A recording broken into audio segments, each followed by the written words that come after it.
fêté la Pâque il y a quelques semaines. Mais vous savez, après la Pâque, on va vers la Pentecôte. Et c'est pour cela que nous avons commencé à parler sur vivre la Pentecôte aujourd'hui. Nous ne voulons pas demeurer une église pentecôtiste que de nom.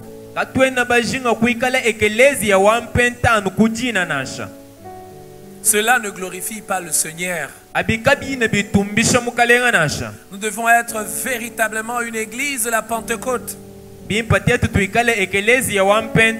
où l'Esprit de Dieu agit, où sa gloire se manifeste. Il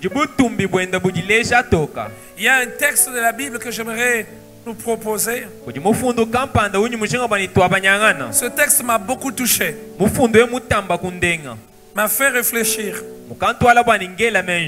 On a amené aux disciples de Jésus un enfant qui était malade. Et la maladie avait un soubassement démoniaque. Donc l'enfant était tourmenté par des esprits mauvais qui le rendaient malade. Les disciples ont essayé de prier pour cet enfant. Je dis ils ont essayé, ils ont prié, mais rien ne s'est passé. Il n'y avait pas de changement. Alors le papa ne s'est pas découragé. Le papa avait besoin de la solution pour un enfant.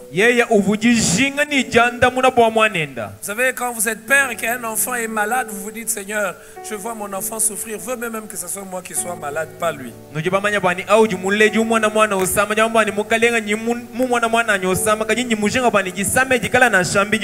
Alors, le papa ne s'est pas découragé, les disciples n'ont pu rien faire. Le papa décide d'amener l'enfant chez Jésus.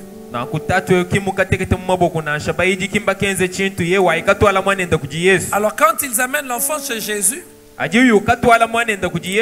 Bible nous montre que Jésus menace l'esprit mauvais. Il parle sévèrement à cet esprit. Et les démons n'avaient pas de choix, ils ne pouvaient que sortir. Finalement, le disciple pose la question à Jésus. Les disciples n'ont pas eu une attitude d'orgueil. Ils restent distants. Il s'approche de Jésus. Matthieu 17, le verset 19. Alors les disciples s'approchèrent de Jésus et lui dirent en particulier, pourquoi n'avons-nous pu chasser ce démon? Ils étaient tourmentés et dérangés. Nous avons prié plusieurs fois. Nous n'avons pas pu chasser ces démons. Mais toi, tu l'as fait aussi facilement. J'aime l'attitude des disciples. Je crois que c'est l'attitude que nous devons tous avoir.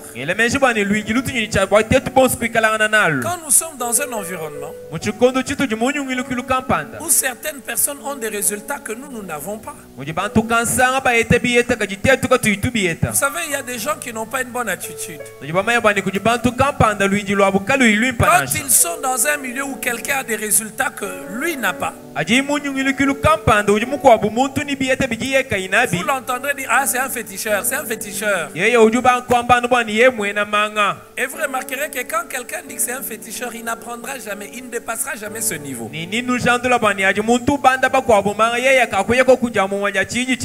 Vous entendrez même d'autres dire, ah oui, mais c'est parce que son papa l'a aidé, c'est parce que tel l'a soutenu, c'est parce qu'il a eu des parapluies. Alors ici, les disciples posent la question à Jésus. Pose la bonne question. Pourquoi n'avons-nous pu chasser ces démons?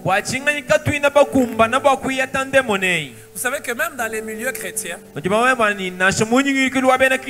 on n'a pas le courage de poser cette question. Dès que toi tu as échoué, tu penses que tout le monde doit échouer aussi. Et si on est un chrétien et qu'on a l'habitude de lire la Bible, tu pries pour un malade. Le malade n'est pas guéri. Vous savez quelle raison on a l'habitude de donner? Frère, Dieu est souverain. Il guérit qui il veut, quand il veut. Heureusement qu'ici, après Jésus guérit cet enfant. Pourquoi n'avons-nous pas pu? Je crois que cette question, on doit se la poser par rapport à toutes les promesses de Dieu aussi. Seigneur, tu as dit dans ta parole, voici les signes qui accompagneront ceux qui auront cru. Pourquoi nous ne vivons pas ceci? Seigneur, tu as dit dans ta parole, si vous avez de la foi comme un grain de sénévé, vous pouvez dire à cette montagne, ôte-toi de là, jette-toi. Et cela va arriver. Pourquoi moi je n'arrive pas?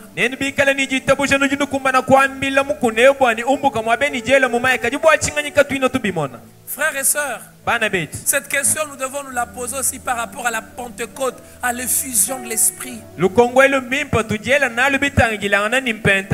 Parce que la Pentecôte, c'est une promesse de Dieu que chaque homme et que chaque femme doit vivre.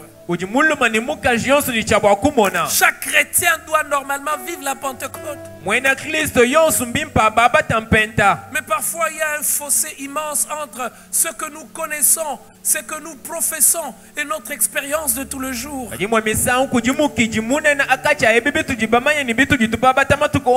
Nous aimons lire les histoires de réveil, entendre parler de ces hommes que Dieu a utilisés puissamment pour amener le réveil dans des cités, dans des villes. Nous aimons entendre l'histoire des miracles. Mais est-ce que nous nous posons la question comme ces disciples, Seigneur, pourquoi n'avons-nous pas pu?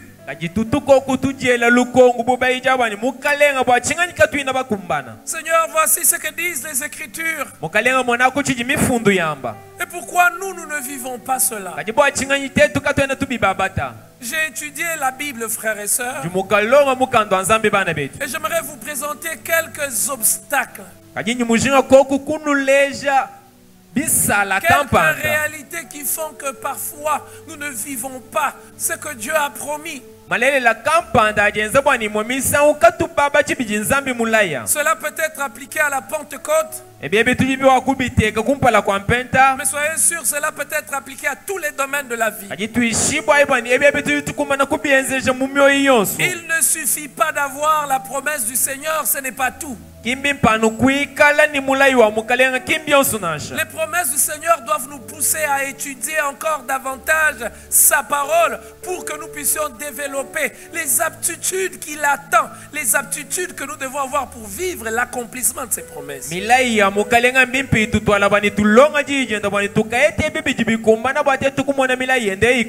Frères et sœurs, as-tu une promesse du Seigneur? Et même si tu estimais que tu n'as pas de promesse du Seigneur, ce matin je t'annonce que tu as beaucoup de promesses du Seigneur.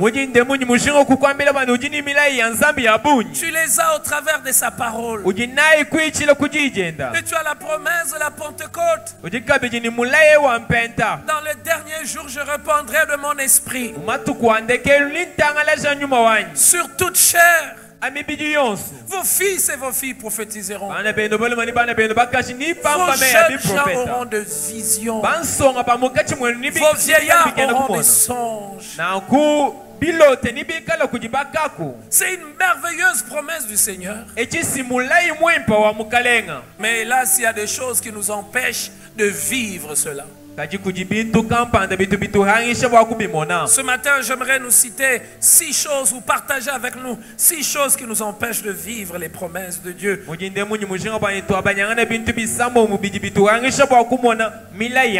qui nous empêchent de vivre cette promesse de la Pentecôte. En dépit du fait que nous organisons des séminaires, nous prions et nous prions.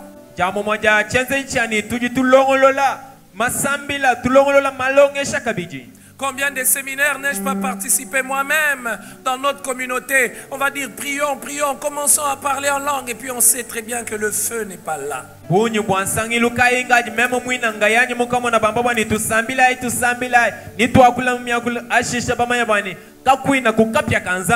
Le premier obstacle, bien aimé, c'est le péché. Frères et sœurs, nous vivons dans une période où on banalise le péché. On utilise des termes pour amoindrir, pour diminuer la laideur du péché. On appelle cela petit mensonge, un petit mal, quelque chose de pas grave que je fais. Pourtant, frère, la Bible n'appelle pas péché bonne chose.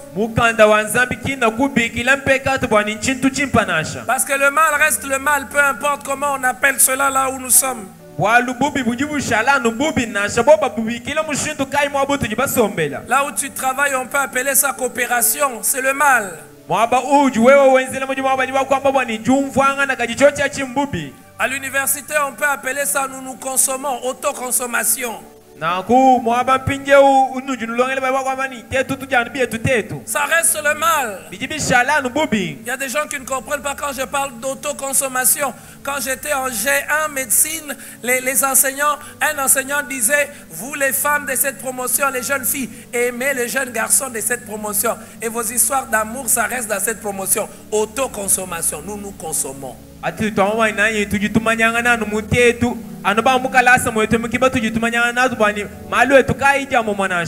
je me rappelle cet enseignant qui disait aux jeunes garçons: toi, tu as déjà connu une femme? Et les jeunes garçons disent: non, je n'ai jamais connu.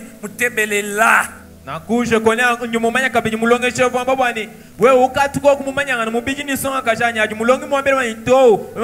Tu es vraiment mou. Comme s'il y a un honneur d'avoir des relations sexuelles avant le mariage. Il n'y a pas d'honneur à avoir des relations sexuelles avant le mariage. Si tu as des relations sexuelles avant le mariage, frère, c'est que tu es incapable de te maîtriser toi-même.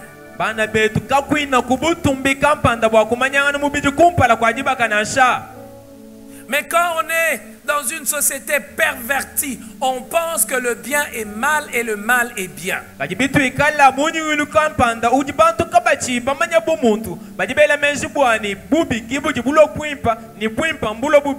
voyez-vous, frère, peu importe comment on appelle cela dans le monde, Dieu appelle ça mal. Et quand tu entretiens ça dans ton cœur, tu peux pleurer, tu peux faire couler des larmes, tu peux te rouler, tu peux donner la grosse offrande. Il n'y aura pas l'accomplissement des promesses de Dieu.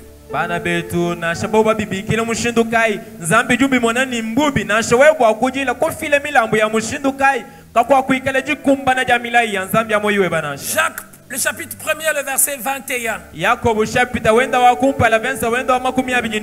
Il est dit ceci, frère. C'est pourquoi, rejetant toute souillure et tout excès de malice,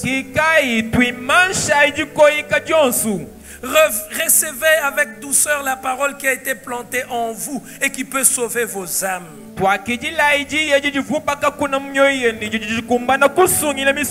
Et le verset 22, mettez en pratique la parole et ne vous bornez pas à l'écouter en vous trompant vous-même par des faux raisonnements.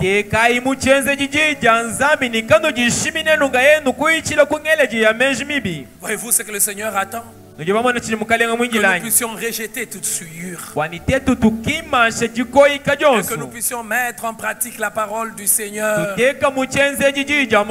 Frère, tu viens dans cette église, tu fais une bonne chose. Mais ce n'est pas tout. Si tu entretiens le péché, mon frère, ma soeur, tu ne vivras aucun accomplissement des promesses de Dieu. Et nous devons arrêter de nous tromper par des faux raisonnements. C'est par des faux raisonnements que nous entretenons et que nous justifions le péché. Ah oui, mais c'est ma copine, c'est ma copine. Non, frère, il n'y a pas de copinage. Soit tu veux l'épouser, soit tu ne veux pas l'épouser. Puis tu la laisses tranquille.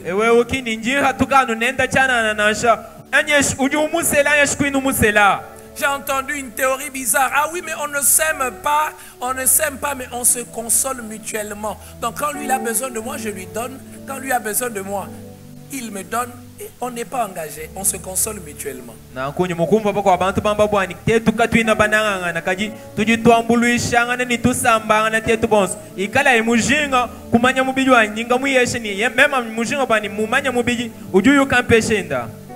Et que de fois j'ai été surpris. Quelqu'un vient, pasteur, on m'a engrossé. Je posais la question, qui t'a engrossé? C'est ton fiancé? Non. Mais qu'est-ce que tu faisais avec lui?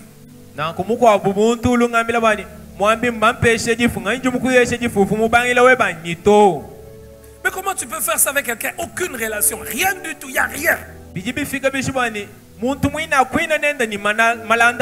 Non, pasteur, les désirs de la chair. Frères et sœurs, Ésaïe 59, le verset, à partir du verset 1er, nous met en garde. Et nous rappelle, la main de l'Éternel n'est pas courte pour sauver. C'est important qu'on nous le rappelle encore aujourd'hui. Le Dieu qui guérit les malades, sa main n'est pas courte aujourd'hui. Le Dieu qui enlève les cancers, le Dieu qui guérit les sida, sa main n'est pas courte. Le Dieu qui fait marcher les paralytiques, les boiteux, le Dieu qui fait voir les aveugles, sa main n'est pas courte, frère. Nous ne prêchons pas un évangile qui a évolué. C'est le même évangile que les apôtres ont prêché. Il est le même hier, aujourd'hui, éternellement. Ce qu'il a fait hier, il peut encore le faire aujourd'hui. Il peut guérir les malades, il peut restaurer, il peut entrer même dans le sang et guérir la leucémie. Il peut guérir des sourdités. Il est le même. Sa main n'est pas courte. Et nous devons le crier, frère. Nous ne devons pas annoncer ce que nous vivons. Nous devons annoncer ce qu'il a dit. Parce que ce qu'il a dit, il est immuable. Nos expériences ne sont pas la preuve de ce que la parole de Dieu est. La parole de Dieu ne se confirme pas par notre expérience. La parole de Dieu se confirme par la parole de Dieu elle-même. Donc même si je n'ai pas encore vécu, la Bible n'a pas menti.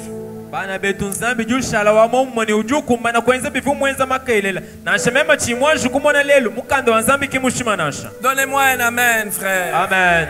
La main de l'Éternel n'est pas courte, ni son oreille trop sourde pour entendre. Oui, j'ai prié, mais Dieu ne m'entend pas.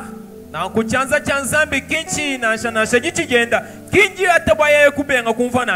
de fois nous-mêmes nous disons, Seigneur, depuis que je priais, nous chantons même comme ça, Seigneur, je priais, il n'y a rien. La Bible est claire, mais ce sont vos crimes qui mettent une séparation entre vous et votre Dieu. Ce sont vos péchés qui vous cachent. Frère, tous les prières non exaucées, ce n'est pas que Dieu ne veut pas te donner, ce n'est pas que Dieu ne veut pas agir. Parfois c'est parce que nous ne sommes pas dans des bonnes dispositions.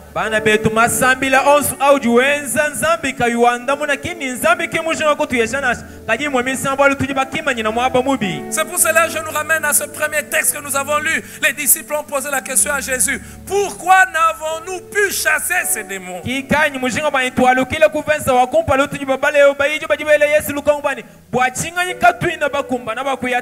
Depuis 2 semaines, j'ai dit, Seigneur, pourquoi il y a très peu de miracles, Seigneur? Pourquoi il y a très peu des aveugles qui voient, des paralytiques qui marchent, des stériles? Je suivais le témoignage hier soir d'une femme, un couple 26 ans sans enfant, et puis ils ont eu un enfant. malaba mfunguvo bushadi kampanda jibaka kampanda jenze bijumu makumi abiri ni asamo mukaba ibaeta mwana toka jashisha mukalenga kutabusha mwana ibaeta mwana. Dans le texte que nous avons lu, il a répondu aux disciples, c'est votre incrédulité. Mumifundu itu jibabala mukanda munabaye jibwani bwalu nenu kanuina ni jitabusha. Mais parfois il répond c'est le péché. Comme dans Ésaïe 59 le verset 2. Ce sont vos péchés qui vous cassent sa face. Et l'empêche de vous écouter. Ma soeur, mon frère, arrêtons de nous tromper par un faux raisonnement comme dit Jacques. Tu vis avec un homme marié. Mais puis tu as un prophète qui te dit, mon frère, Dieu va te bénir. Dieu, ma soeur, Dieu va te bénir. Je vois ton étoile va briller. On te combat beaucoup.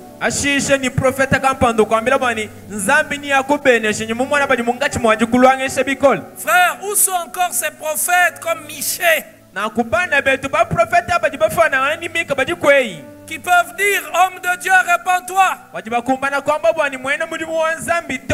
Femme de Dieu, répands-toi. Je connais l'histoire d'une personne qui était malade. L'assemblée priait.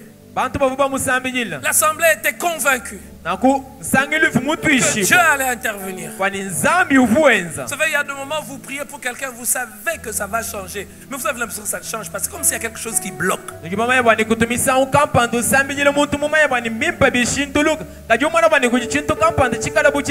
pendant qu'il priait, une parole de connaissance est sortie. Telle année, il avait fait ça, il avait fait ça. Quand il s'est repenti, la guérison s'est mise en place. Que le Seigneur nous donne encore aujourd'hui des vrais prophètes qui ne disent pas seulement que tu es combattu. On dit à quelqu'un qui vit avec un homme marié que tu es combattu. On dit à une femme qui vit avec un homme marié que non, ton étoile, on veut le combattre dans ta famille. Non, elle n'a pas besoin d'entendre cela. Elle a besoin d'entendre, frère, soeur, quitte cet homme-là, il ne t'appartient pas. Même s'il te nourrit, même s'il te paye les études, tu dois le quitter. Et je crois que Dieu parle à quelqu'un ce matin. Donnez-moi un amen. Amen.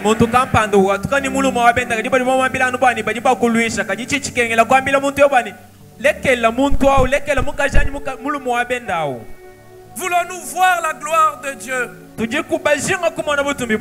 Quand nous élevons nos mains, frère, la manipulation ne peut pas produire la gloire de Dieu. La musique ne peut pas produire la gloire de Dieu. La musique et toute la technologie ne viennent que comme des facilités. Mais on peut avoir toute la belle musique, la belle sonorisation comme celle que nous voulons acheter, que nous allons acheter.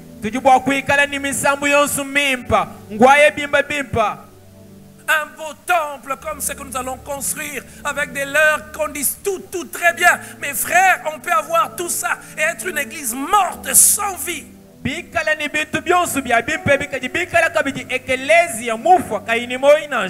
péché tue. Tue tout ce qui est spirituel. Le péché détruit. Oui, tu es là ce matin, tu me regardes droit dans les yeux et tu me dis qu'est-ce que ce prédicateur a appris? Eh bien, le rôle du prédicateur, c'est de dire la vérité et de ne pas nous dire ce que nous voulons entendre. Parce que la vérité, elle ne vous concerne pas que vous. Elle me concerne encore moi qui vous prêche et je serai jugé plus sévèrement.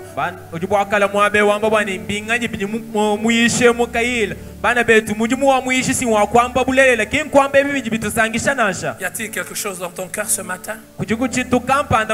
Une personne que tu n'arrives pas à saluer? Une personne à qui tu n'adresses pas la parole? Y a-t-il quelque chose que tu as qui ne t'appartient pas? Que tu as pris? Y a-t-il une procédure malhonnête dans tes affaires? Y a-t-il une relation que tu maintiens et que le Seigneur n'aime pas? Frère, sœur, c'est cela qui va être un obstacle pour toi. Vous savez, frère, quand on a les cœurs purs, Quand c'est débarrassé de toute souillure, dès que vous levez vos mains, même si vous n'avez rien ressenti, vous savez qu'il vous entend. Avez-vous cette assurance? C'est possible d'avoir cette assurance. Jésus, devant la tombe de Lazare, il a dit: je sais que tu m'exauces. Mais quand vous vivez dans le péché, vous n'avez pas cette assurance. Vous ne serez pas sûr que vos prières montent vers Dieu. Combien c'est le cas de plusieurs? Pendant qu'ils prient, ils savent que leur prière ne monte pas vers Dieu. N'est-ce pas ton cas, mon frère? N'est-ce pas ton cas, ma soeur? Et quand tu pries, tu ne peux pas prier avec conviction. Tu ne peux pas te tenir dans des territoires de ta vie qui sont assaillis par les forces des ténèbres et dire avec assurance: ça suffit, vous n'avancez plus. Ça suffit maladie, ça suffit crise, ça suffit envoûtement, ça suffit stagnation. Vous n'avez pas cette assurance.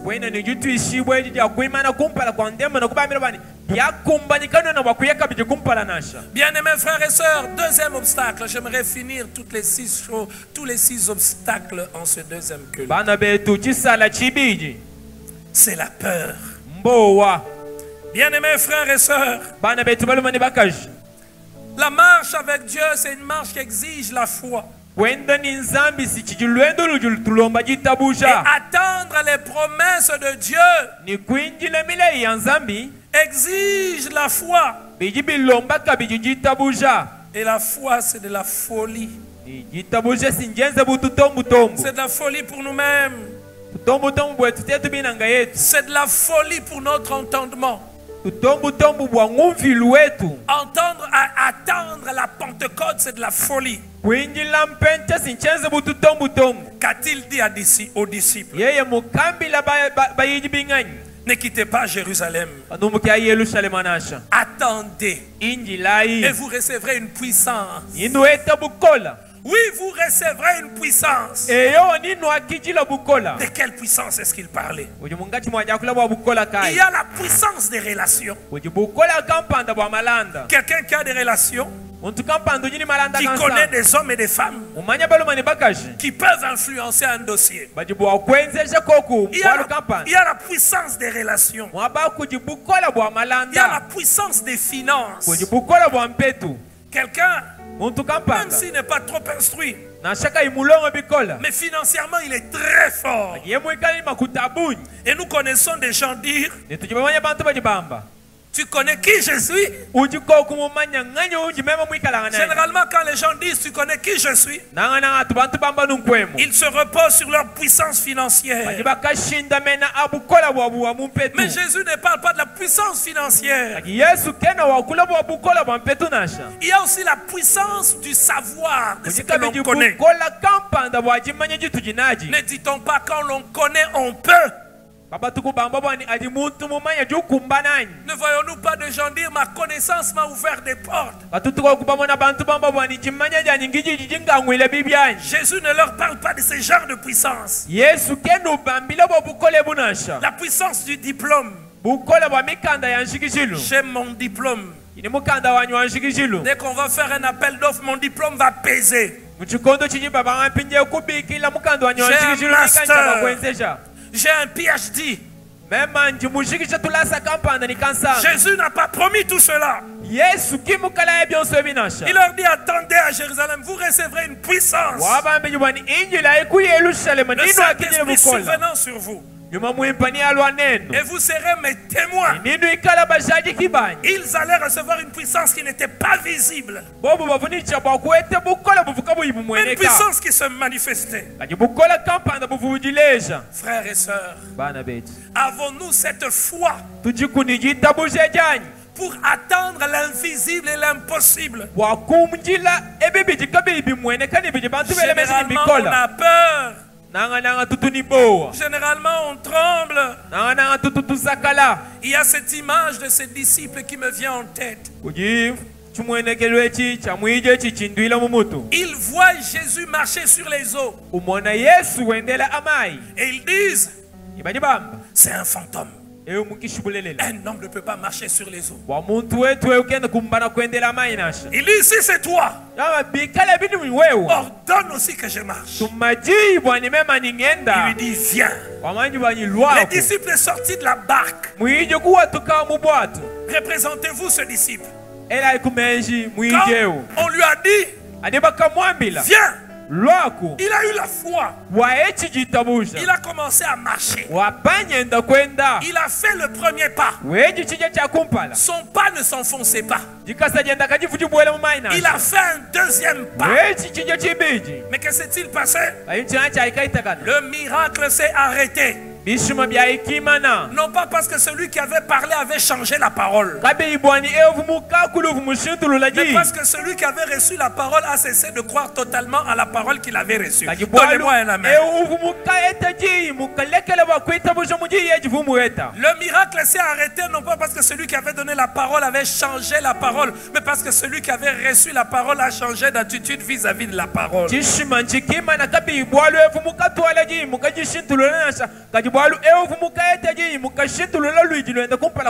Savez-vous pourquoi il a changé l'attitude vis-à-vis de la parole? La peur. Il a regardé le vent. Il a regardé l'eau. Il a dit c'est pas normal. Bien-aimés frères et sœurs, le miracle s'arrête là où la peur s'installe. Nous sommes humains, c'est normal qu'on ait un peu peur. Mais par la foi, nous devons avancer malgré la peur. Que de fois nous ne vivons pas la Pentecôte parce que nous avons peur de l'inconnu. Nous voulons seulement vivre ce qui a été vécu avant. Est-ce que ça s'est déjà fait? Est-ce qu'on a déjà vécu cela? Est-ce que c'est normal? Au premier culte, j'ai donné ce témoignage de Yonggi Cho, un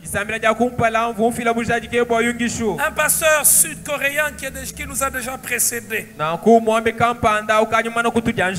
Un dimanche, il va annoncer à l'église. À partir de ce dimanche, nous aurons des réunions les après-midi, dimanche, où nous allons prier pour les malades, pour ceux qui ont des problèmes. Amenez ceux qui ont des malades. Jésus est puissant. Jésus guérit.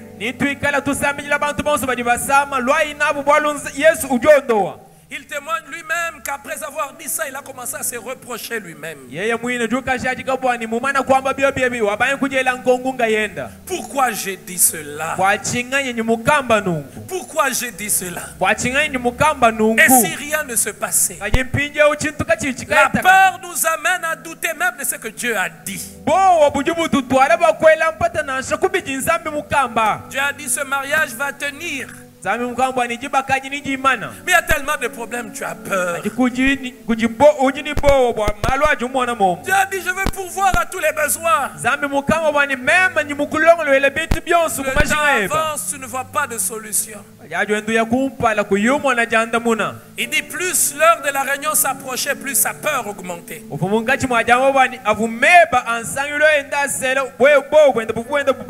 vous savez qu'est-ce qui s'est passé finalement? L'heure de la réunion est arrivée.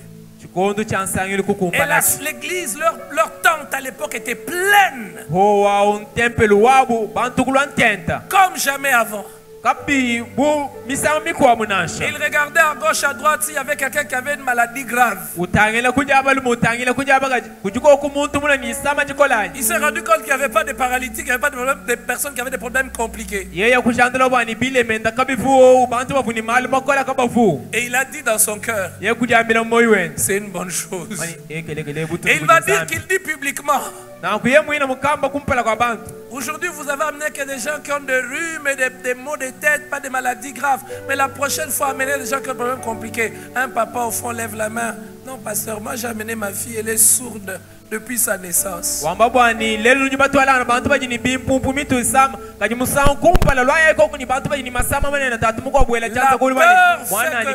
La peur fait que nous croyons que Dieu peut guérir certaines choses et certaines choses il ne guérit pas. Vous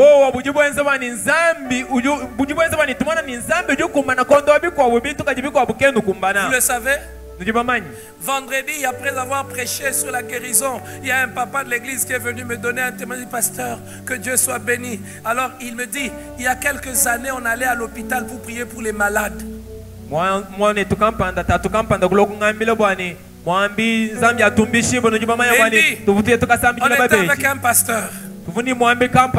Et sa manière de prier variait en fonction des malades. Je ne comprenais pas pourquoi sa manière de prier variait. Jusqu'à ce que j'ai découvert qu'il connaissait les maladies dont souffraient les malades. Quand il arrivait devant quelqu'un qui a le paludisme, il élevait la voix. Au nom de Jésus, sors, sois guéri. Il dit, quand on arrive vers quelqu'un qui a le VIH, sa voix diminue. Seigneur, s'il te plaît, guéris s'il te plaît. Et le papa me dit, quand c'était la malaria, il parlait fort. Mais quand c'était le VIH, il suppliait. Vous savez qu'est-ce qui fait souvent ça? La peur. Et le pasteur Yonggi Chodi, il a demandé qu'on amène la jeune fille devant. Elle était sourde, elle n'avait jamais entendu. Il va poser ses mains sous les oreilles de l'enfant. Il va se mettre à prier en fermant les yeux. Dans son cœur, il disait, mon ministère est fini aujourd'hui. Mais après avoir fait la prière, pendant qu'il faisait la prière, l'enfant a sauté. L'enfant est sorti de la tente. Comme si l'enfant était pris de folie. C'était pas la folie. L'enfant fouillait le bruit qu'il entendait pour la première fois. L'enfant n'avait jamais entendu. Lui-même était surpris. Ça l'a fortifié. Frère, si tu as peur, tu ne vivras pas tout ce que Dieu t'a promis. As-tu peur? J'ai entendu quelqu'un me dire, pasteur, j'étais en train de prier. Et puis j'ai remarqué que les paroles de ma bouche commençaient à changer. J'ai arrêté la prière. Je suis sûr que c'est déjà arrivé à quelqu'un ici. Vrai ou faux? Merci pour les vrais. Et quelqu'un m'a dit, pasteur, parce que moi, vos histoires de parler en langue là, moi, vraiment, moi.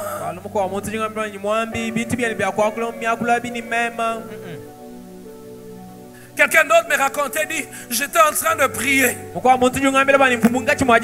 puis j'ai eu l'impression que je commençais à voir des choses. Mais mes yeux étaient fermés. J'ai arrêté de prier. J'ai dit, c'est quoi ça? La peur. Je prie le Seigneur que dans cette église, que la peur ne nous empêche pas de marcher avec Dieu dans tout ce qu'il a prévu pour nous. Savez-vous pourquoi? Dieu est amour. Savoir que Dieu est amour me donne de l'assurance. Je n'ai pas besoin de tout maîtriser. J'ai simplement besoin de me rassurer que Dieu est dans l'affaire. S'il est dans l'affaire, dans son amour, il ne me conduira pas vers le mal. As-tu peur? Ma soeur, as-tu peur de te donner totalement à Dieu? Il y a un frère qui m'a dit, pasteur, je sens l'envie de servir Dieu, c'est très fort. Mais j'ai trop peur de devenir pasteur. Parce que si je me donne trop dans ces choses, je risque de devenir pasteur. Quelle est la voix de Dieu pour toi? Je n'ai pas encore quelqu'un qui me disait, pasteur, j'ai trop peur de beaucoup prier. Parce que quand je prie trop, après j'ai envie d'aller à l'hôpital et de prier pour les malades. Est-ce que c'est déjà arrivé à quelqu'un ici? Si ça t'est déjà arrivé, lève la main. Tu pries trop, merci pour ceux qui lèvent leur main. Tu pries trop, puis tu as envie d'aller prier pour les malades. Et quelqu'un m'a dit, quand j'ai envie, je ne prie plus trop parce que j'ai peur. Parce que quand ça vient que je dois prier et que je n'ai pas fait, je m'entête, je n'ai pas la paix.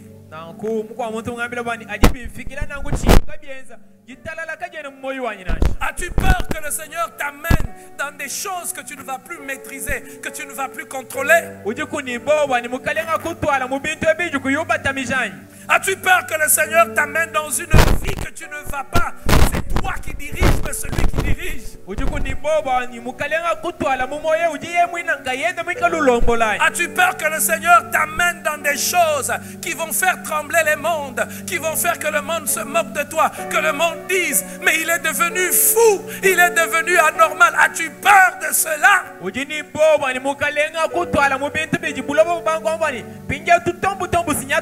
Si nous voulons vivre la Pentecôte, frères et sœurs, il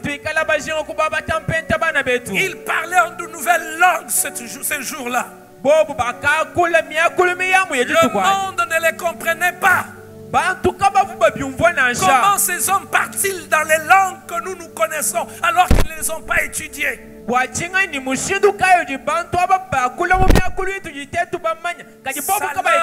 Ça leur importait peu les jugements des autres. Ce qui leur importait, frère, c'était d'être dans ce que Dieu leur a demandé. Il y a des gens ce matin à qui Dieu a déversé une onction de guérison, une onction de miracle, mais qui ont peur de s'élancer parce qu'on va dire, est-ce qu'ils ont été guéris? Toi tu ne guéris que les maux de tête, mais on commence par là. Je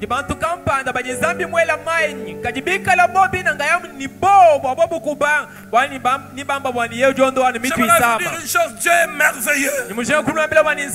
Parfois, la conviction des choses qu'il a déposées en nous, il nous fait passer par des étapes pour que cette conviction augmente. David n'a pas commencé à être roi, il s'est battu avec les lions et l'ours. Pourquoi tu veux que moi je guérisse seulement les grands paralytiques directement? Dieu commence aussi par les maux de tête. J'ai prié pour les maux de tête, les maux de tête est parti. Et je me dis, ah donc ça marche. Et puis maintenant je vais prier pour quelqu'un qui a des maux de ventre, ça s'arrête. Oh ça marche. Et puis la dame me faisait mal, je prie, ça marche. Quand je me retrouvais maintenant devant quelqu'un qui dit, j'ai le cancer, je vais me rappeler, il a guéri les maux de tête, il a guéri la dent, il a guéri ceci. Donc il peut aussi guérir. Parce que c'est le même Jésus, c'est la même puissance. Au nom de Jésus, que la peur soit bannie du cœur de quelqu'un. Marchons avec Dieu sur les eaux. Marchons avec le Seigneur sur...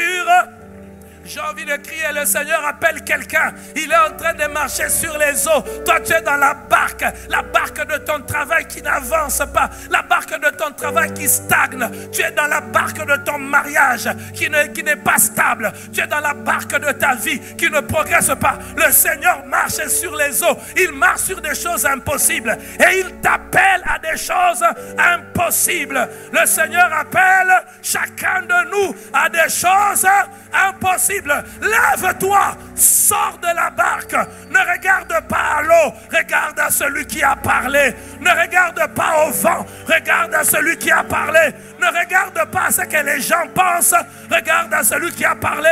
Tant qu'il n'a pas changé sa parole produit des résultats. Pierre ne s'est pas enfoncé parce que Jésus n'avait pas parlé. Pierre s'est enfoncé parce qu'il a arrêté de regarder la parole qui avait été prononcée. Je t'en prie, Dieu t'appelle à l'impossible.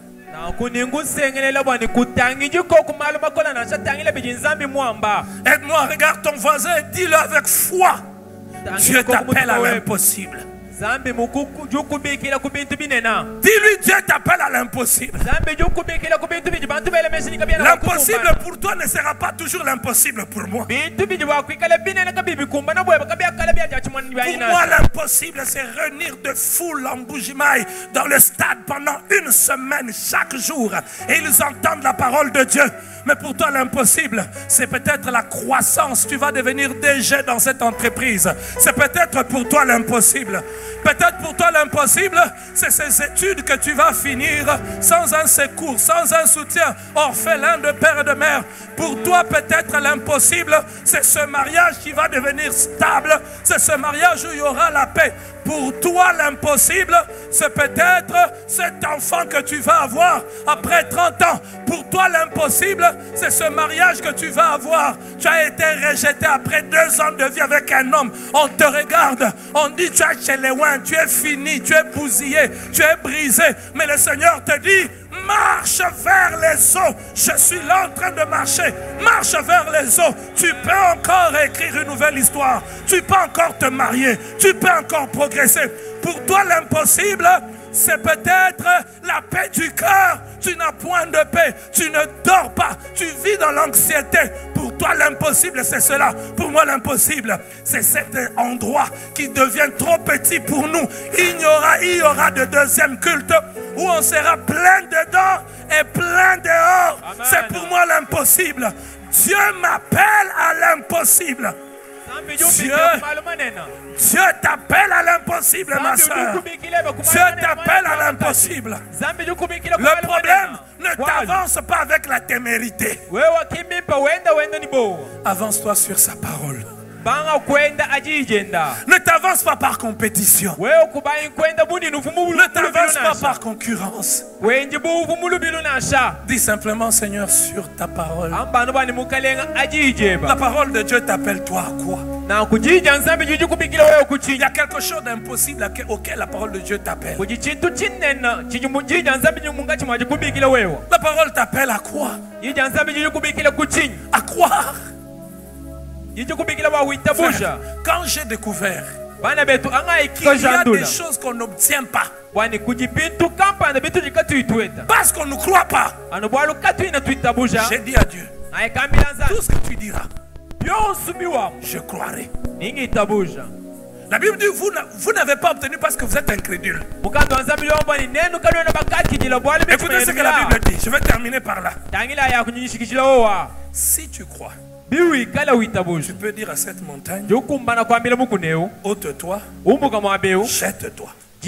La condition, c'est quoi? Donc, il y a des choses qu'on n'obtient pas, non pas parce que Dieu ne veut pas faire, mais des choses qu'on n'obtient pas parce qu'on ne croit pas. Il y a une décision majeure que j'ai prise dans ma vie ces 3 semaines. C'est de croire. Ils ressusciteront des morts. Je crois que les morts ressusciteront. Ils imposeront les mains aux malades. Vous savez, quand vous êtes médecin, vous connaissez la gravité des maladies. Mais par la parole de Dieu, je ne considère plus la gravité des maladies comme les hommes considèrent. Pendant la semaine de vendredi, j'ai dit une chose. Quand on amenait des morts à Jésus, Jésus appelait les morts comment? On dit à quelqu'un, on dit à Jésus, il est mort. Jésus dit non, il n'est pas mort, il dort. Donc, quand quelqu'un est mort, c'est que c'est fini pour lui.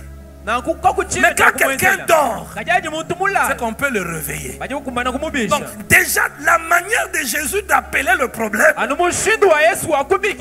était dictée par ce qu'il croyait. C'est pour cela que j'aime ce qu'un chanteur de notre pays a dit. Papa Alemolo a dit, a changé l'Iwa Combo. Il a changé le nom de la mort, il appelle la mort sommeil.